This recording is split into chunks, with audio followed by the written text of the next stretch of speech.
Hello Virgo, Sun, Moon, Rising, and Venus signs. Kamusta kayo? Sana po ay nasa mabuti kayong kalagayan.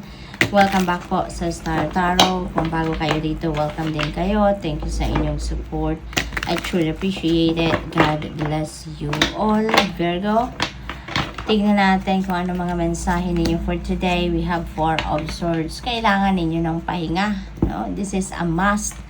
Virgo, baka kailangan ninyo ng rest, relaxation, kailangan ninyo mag-contemplate, no? Or baka siguro kasi as in literal na wala kayong tulog or kulang kayo ng tulog, so kailangan ninyo magpahinga, step back muna kayo, take a breather, okay? Maaari din na meron kayong mga guidance na kailangan ma-pick up sa ngayon, that's why you're being asked here to rest.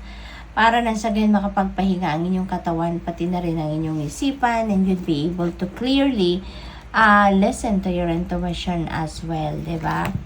We have Temperance. This is about healing. This is about patience, no? Balance. Maaaring yun ang mga kailangan ninyong pagtuunan ng pansin at this time. Ten of Wands. Ayan. So, sobrang bigat na ang dala-dala ninyo sa inyong balikat, Virgo. Maaaring nahihirapan na kayo. Maaaring meron na kayong financial physical na discomfort na nararanasan sa ngayon. Kaya kailangan na ninyo itong ibaba na kasi maaaring matagal-tagal na tong sinasuffer ninyo. At ngayon, you are really going to do something na para maalis na sa balikat ninyo ang bigat. No? This could be bigat sa responsibilidad, obligasyon, duties, sa trabaho ninyo or sa bahay, or baka you've been working long hours, wala na kayong tulog halos, wala na kayong pahinga halos, no? So maaaring ganun.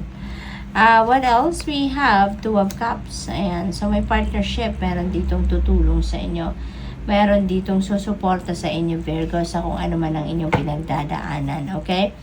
Maaari din na this is a new relationship na papasukin ninyo. Maaari din na this is a bagong pagkakaibigan, bagong business partnership, bagong love connection na mabubuo between you and another person. We have King of Cups. Ayan. So, maybe you are going to embody the energy of King of Cups sa ngayon. You're going to be very empathic. You're going to be very kind, no? Talino nyo din. You're also very wise and smart. Maaaring ganun ang ganap dito for some of you. Maaari din na meron ditong mas magiging malakas pa ang inyong radar. Mas magiging malakas pa ngayon yung inyong intuition. Yung inyong intuitive abilities will be on point at this time, Virgo. Kaya maaaring ganun ang ganap dito with the King of Cups, no?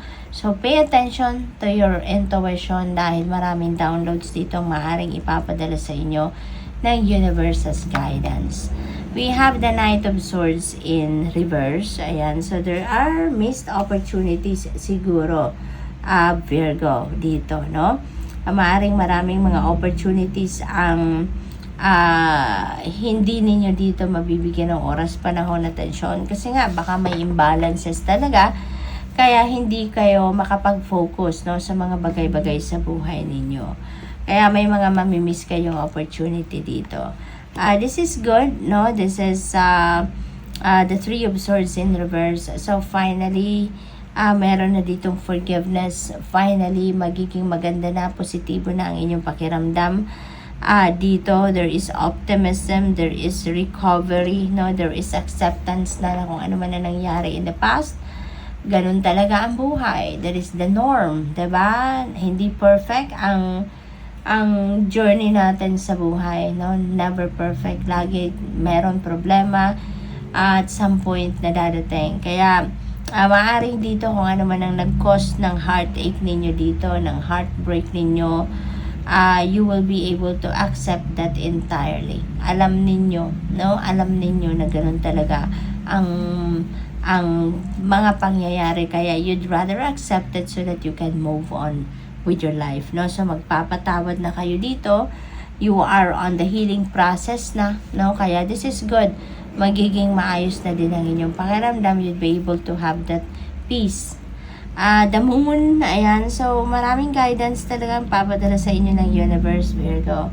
Maraming gabay, kaya pay attention to your intuition and also pay attention to the dreams na binibigay or pinapadala sa inyo ng universe. Kasi, aside from sending you intuitive messages, you're also being sent information through your dreams na makakabigay gabay sa inyo. Kaya, i-google po ninyo, no? Isulat ninyo kung ano yung mga elements ng inyong panaginip. I-google ninyo yan. Marami na nag-explain sa Google kung anong ibig sabihin, no? Ng mga elemento sa ating panaginip. And that is, it's gonna be your guide. Kaya, magandang isulat ninyo yan. Okay? Your intuition is on point dito. Your psychic abilities are on point at this time. Kaya powerful ninyo sa ngayon. This is also not the time to make a decision. Okay, Virgo? Kaya kailangan na mag-isip pa kayo, pag-isipan pa ninyong mabuti, gather more information, gather more facts before you jump into conclusion and make a decision. Okay? So, good luck. Thank you for watching. Love and light. Namaste.